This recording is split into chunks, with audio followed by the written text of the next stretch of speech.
Okay, let's go back to the novel. And actually, you did the homework. Some of you got okay, and these are interesting.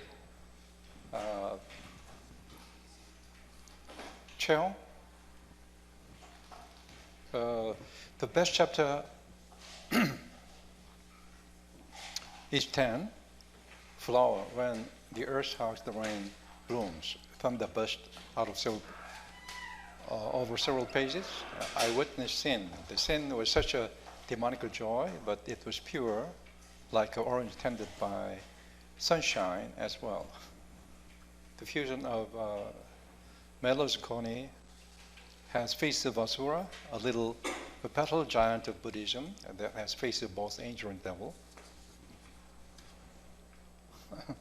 Is it interesting? Okay. Kim Do-kyung? Kim Do-kyung?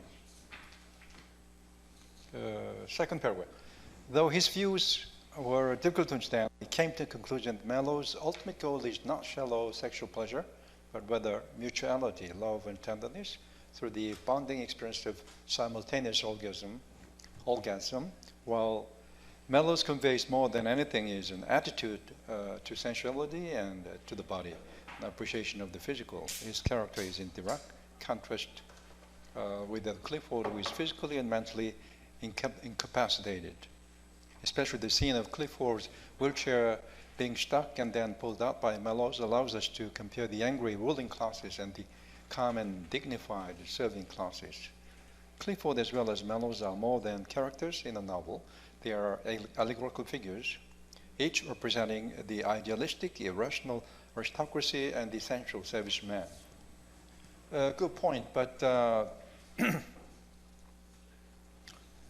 while reading the novel, we feel that Lawrence is thinking that aristocracy or the higher classes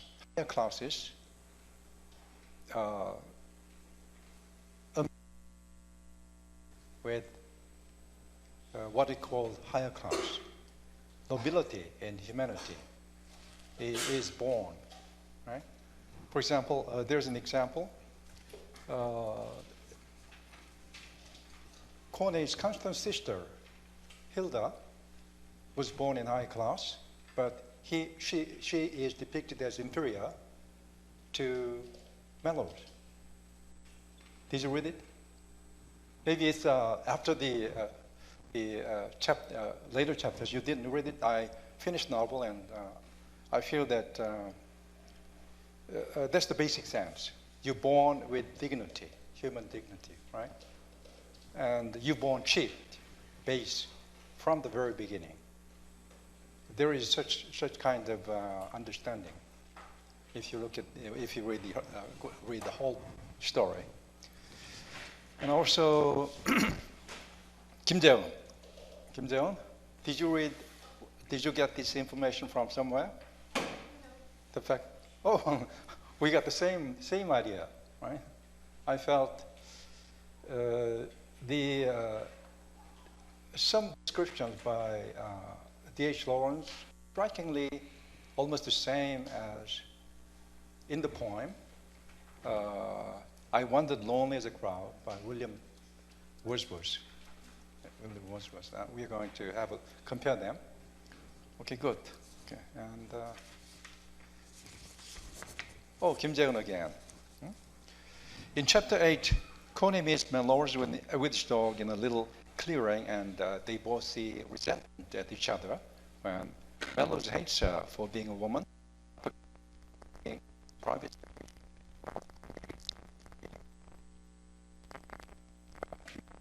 Clifford censored see at each other, although they say that Mrs. Bolton being bossed and Clifford likes bossing her. Meanwhile, Coney hates them both, but she is demanding and expecting Clifford to be more mature, as he only feels comfortable when Mrs. Bolton is controlling him like a baby. In chapter 10, Connie and Mellows have sex, and later on, they start to think seriously about each other. Connie seems to be in love with Mellows, but worried that for him, she is just a woman. But they still have sex without or entirely clear reason. In chapter 11, Clifford tells Connie that he had a rumor about her getting ready to have a child, and Connie seems to be blessed about what he said, and she tells him that she will be moving to Venice soon, and Clifford says it is fine as long as she promised to come back. Okay, good summary. Kyunjuan? Connie is interesting. Someone who does not know the gender of the writer will probably easily think the writer is a female. T.H. Lawrence writes in view of the woman, in view of the man, in a detailed way, and that is surprising. Really? I think so. Well, I think many of you have read a lot of novels about romance and description of sexual intercourse, but it's beautiful. It's not direct, right? It's a metaphor. Everything is a metaphor, and the style, Lawrence's style, fits it, really. It's wonderful. And Chong-Hye, second paragraph. For me, chapter 10 is climax of novel. Climax, certainly, is one of the best. It's the longest. It's very beautiful. Right? And this is because Connie's sexual awakening begins and the image of motherhood appears. Really, that is true. And chapter 7 was kind of transition part that introduced Mrs. Bolton. And I first felt that she will be the one who finds out the lady's affair, right? In chapter 10, as I had expected, Mrs. Bolton finds out, and it seems like she has the key to making situations worse. In the same chapter, the point of view changed to the keeper. Mellows remains himself of the past and decision once ahead. Okay. Unlike Connie, he came from working class. He thinks that everyone just works for money, and money is the one that makes the world go round. This is the part that shows the gap between the upper middle class and the working class of the English society at the time. Mellows even had thought about immigration to America. However, in my opinion, he's the one who changed himself. He consistently tries to separate himself, but after he realizes affection for Connie, he starts to face this situation directly. This is the point where another contradiction is made. I think the novel is very complex, really complex, and it's in a sense it's a social comment.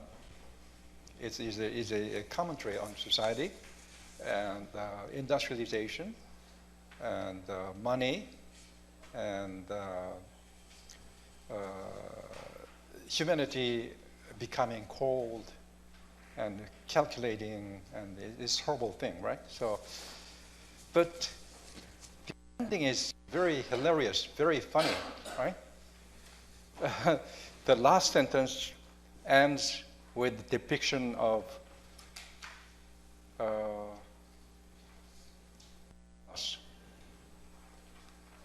limpid fellows, very humorous, but also in many places, you'll understand why this book had been prohibited, publishing. The publication was prohibited in the UK for a long time, and but to us it's quite decent novel, right? To our standards. What do you think? And there is the group essays here, and group 1, group 2, group 1. They like chapter 10 because the dangerous dancing begins at chapter 10. Do you think so? Dangerous dancing? Group 1. Group 1. Group 1. Okay. Group 2.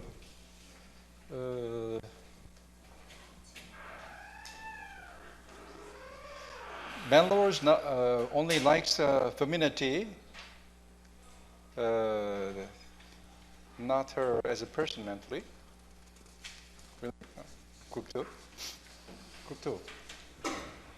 And Group 3, they like Chapter 9 because it focuses on Clifford. And Clifford is is becoming a different person, right? And Chapter 4 thinks Chapter 10 is a climax in the novel. Yeah, in a sense, right?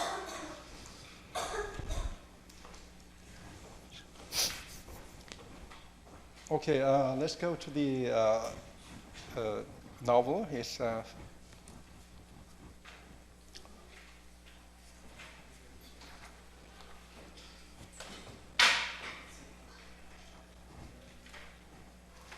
okay, Chapter 8. Actually, the wood and flowers depicted here, Lawrence's daffodils. Mrs. Bolton suggests that she go see the daffodils, right? Behind the hut, right? I think. And this is called from page 99.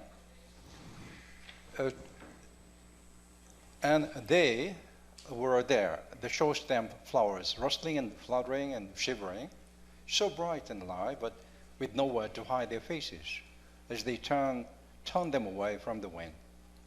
They shook their bright, sunny little rags in bouts of distress, but perhaps they really liked the tossing.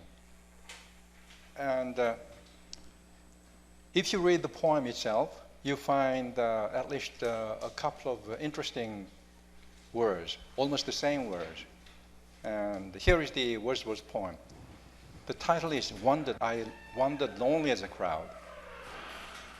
I wandered lonely as a crowd that floats on high o'er the vales and hills, when all at once I saw a crowd, a host of golden daffodils, beside the lake, beneath the trees, fluttering and dancing in the breeze.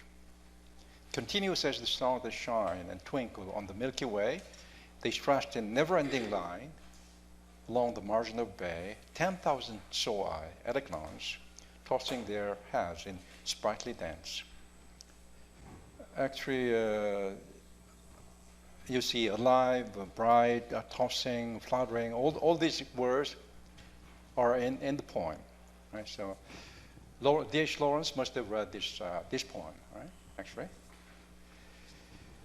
And Coney, drifting in the wood, dreams, forgetting all. Mellows, seeing her dreaming, thin tongue of fire flickered in his loins, at the root of his back, and he groaned in spirit.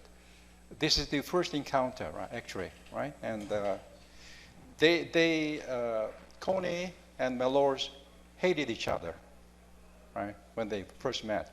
But on page 103, there is a beginning of his desire, right? Page 103.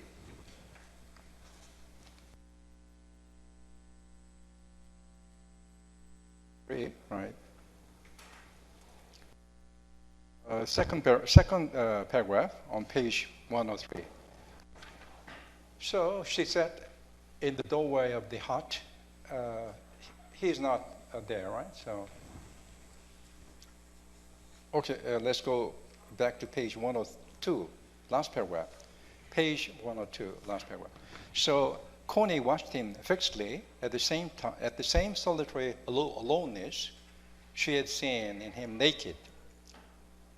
She now saw in him close, solitary, intent like an animal that walks alone, but also brooding like a soul that recoils away from all human contact.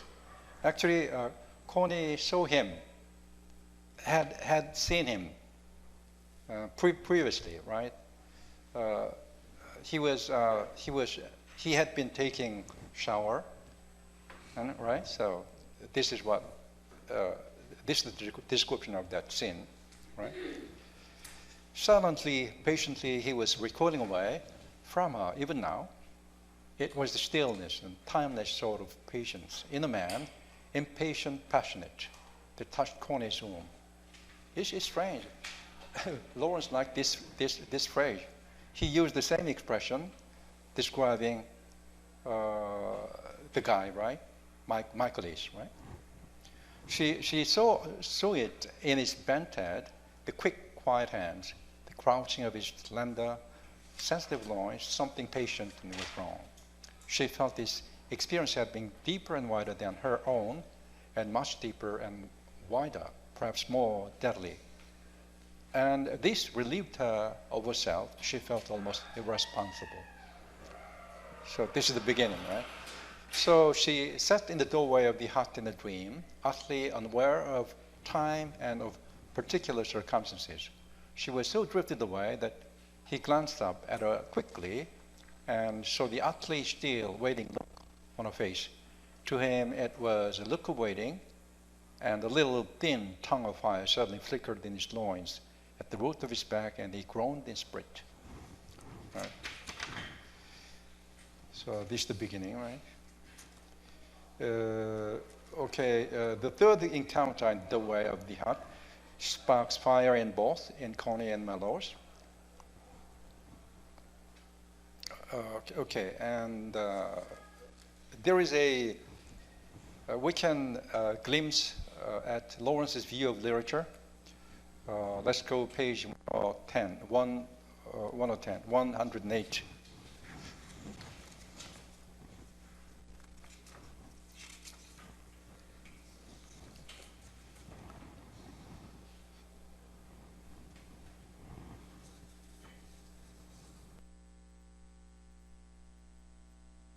Okay. Page 108.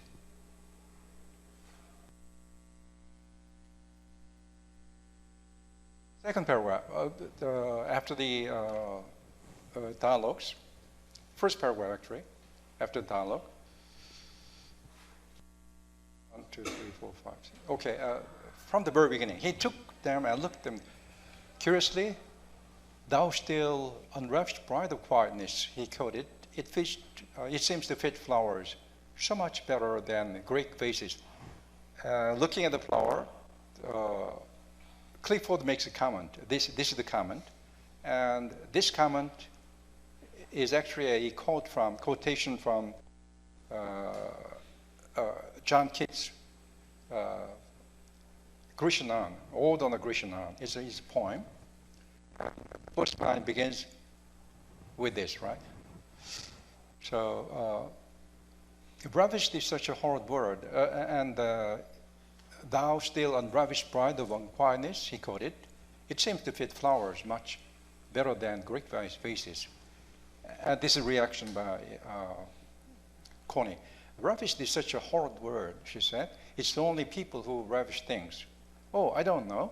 Snails and things, he said. Even snails only eat them, and bees don't ravish. She was angry with him, turning everything into words. Violets were Juno's allies, and flowers were unravished brides. How she hated words, always coming between her and life. They did the ravishing, if anything did. Ready-made words and phrases, sucking all the life step out of living things. What do you think? Actually, D.H. Lawrence is a what? He is actually an artist, world artist, right? He is capable of describing the most complex, very delicate moments between man and woman. Very good, but still there is a huge gap between words and reality, like this, right? So how she hated words, always coming between her and life. Maybe this is a Lawrence's comment on literature in general. And chapter 9, Mrs. Bolton tells Clifford everything, including the story of Miss Teddy also, page 55. Oh, at age 55, who married an oldish woodcock, 65. Actually, it's not a big business, right? Today, right?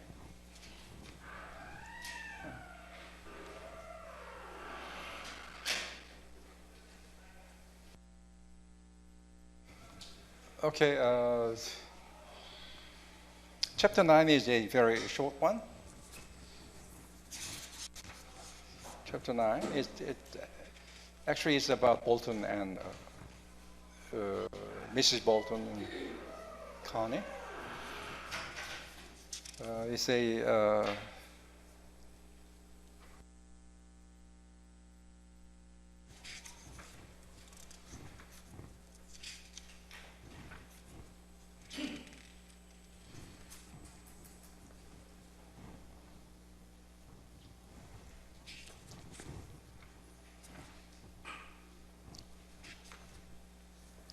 chapter 10 is the, as you said, very important chapter, the longest one, and probably it contains one of the best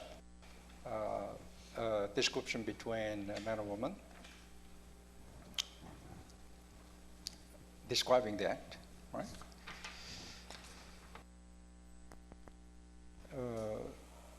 This is central chapter, balance the first, second part of the novel.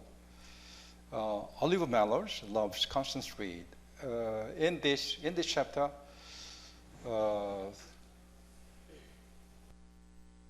let's use the full name, right?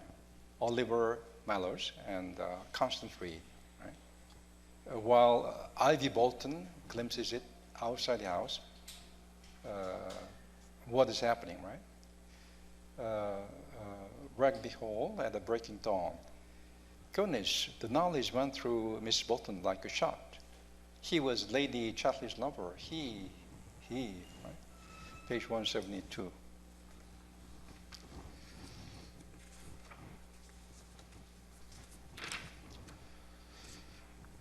And men were awkwardly kind to Constance Reed or Lady Chatterley, but not to her own. They weren't kind. I think there is a mistake here, right? Actually, not to her own, comma, to her own, they were unkind. They were actually, it was printed in Italy, right? The novel first was printed in Italy, and Italians didn't know English, right? So there must be some typographical errors and things like that. And I think this is a mistake, right? So, not to her own, they weren't kind. Double negatives, right? That's wrong, right? So, but not to her own, comma, to whom they weren't kind. And he took notice, Constance or Lady Chatterley, he just softly stroked her loins or her breast. Constance was passive, always in a kind of sleep, while she was to be had for the taking. This is the beginning, one of the early scenes. Next day, she endured, could ultimately feel it in her own body. The huge heave of sap in the massive trees, upwards, up to the bark tips, there to push into the little flamey, maybe flamey without A, right? Flamey, oak leaves, bronze as blood. It was like a tide running, turgid up and spreading to the sky. It's a huge metaphor. It's a metaphor of the whole being, the Connie's whole being acts like this, right? What is happening in the body? Change is taking place in her, right? Like this, like the flowers. Connie didn't go to the hut, but the Flints is the neighbors who had a baby, held their baby, something she couldn't have. On her way back, she met the keeper, refused to give him the sleep. So she refused it, and then in spite of herself, she was giving way. She finally was one perfect concentric fluid of feeling. They came up together, first for Connie. So the full description is on page 158, right? chapter 11. The chapter that is on the side, on the changing England and on Ivy Bolton, full name again, right? Ivy Bolton. But can touch last so long. So Bolton's husband was killed in the mine, working, right? He didn't avoid, right? When something happens, you have to duck, right? But he was killed without doing that. Okay. But can a touch last so long? Meaning the touch of a husband, right? Connie asked Mrs. Bolton, having lost him physically. Okay, chapter 12. Okay, the page 202, I think.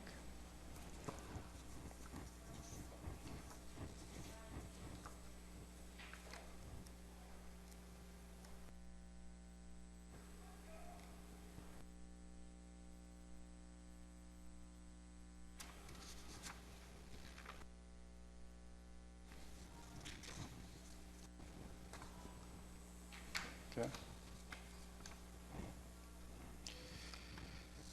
So it begins by depicting all kinds of flowers in the wood.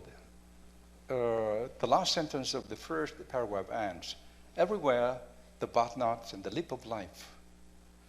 She walks on, finding he is not in the hut, to the cottage, walk to the cottage. Connie says to him, I like your body. I want to touch you like you touch me. I've never really touched you. He was very passive up to this point, right? The second time they met, had a perfect union. She was gone. She was not. She was born a woman. Very impressive word, right? And his hand stroked her softly as if she were a flower without quiver desire. After the act, right? So you can compare it with cabin bells. I think maybe it was written several years earlier than this novel. And Yeats was such a great figure, very famous poet. He collected the poems for the Oxford University Press, modern Oxford Dictionary of the dictionary of the collection of modern poetry of England, something like that. And he included about half a dozen poems by D.H. Lawrence in the collection. So I think Lawrence was aware of Yeats. He was familiar with Yeats' poems, I think. And there is a striking image here, right? His hand stroked softly, as if she were a flower, without a quiver of desire. And in Cabin Bells, actually, Jester and Queen, the original title was Jester and the Queen, and Jester was proposing to the Queen. And she has refused to accept him, but he decides to give his essential part, Cabin Bells. To a clown, cap and bells are the most essential things, right? Without cap, without bell, you cannot act. But it's symbolic of something, male thing, right? So he decided to leave it for her to see, and in the final stanza, they set up a noise like cricket. They is heart and soul, right? They heart and soul. They set up a noise like also the Queen and Jester in union, right? They set up a noise like cricket, chattering wise and sweet. Her hair was folded flower, and the quiet of love in her feet. Right? After the act, right? In the morning, right? You're tied up, right?